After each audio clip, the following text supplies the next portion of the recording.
হুজুর খুব টেনশনের ওয়াজ দিছে রে, জাহান্নামের ভয় দেখাইছে, বিড়ি দুটো টান দেওয়া শেষ করে ফেলে। তো যাই হোক, এই বিভিন্ন কোয়ালিটির মানুষ দিয়ে আল্লাহ দুনিয়া সাজাইছে, তারপরে আমাদের ওয়াজ করতেই হবে, ওয়াজ চালাইতেই হবে। পৃথিবীর কোন দেশে উন্নত বিশ্বগুলিতে এত মানুষ জমা করাটা অনেক টাফ, এতগুলি লোক জমা করা অনেক টাফ, বুঝতে পারছেন? অনেক ক্রাইসিস, এতগুলি মানুষ জমা হয়েছে।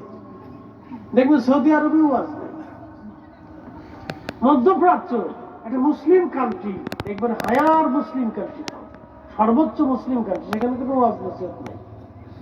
আর এতগুলি লোক একসাথে জমা হতেও দেবে না, তারা ডরায় যদি আমাদের রাজতন্ত্র শেষ হয়ে যায়, বুঝতে পারছেন? তারা ডরায়। তো যাই হোক, এইদিকে যাবো না। আল্লাহ আমাদের স্বাধীন দেশে স্বাধীনভাবে ধর্মকর্ম পালন করার সুযোগ দিচ্ছেন, এই জন্য শুকরিয়া আদায় করে বলেন আলহামদুলিল্লাহ।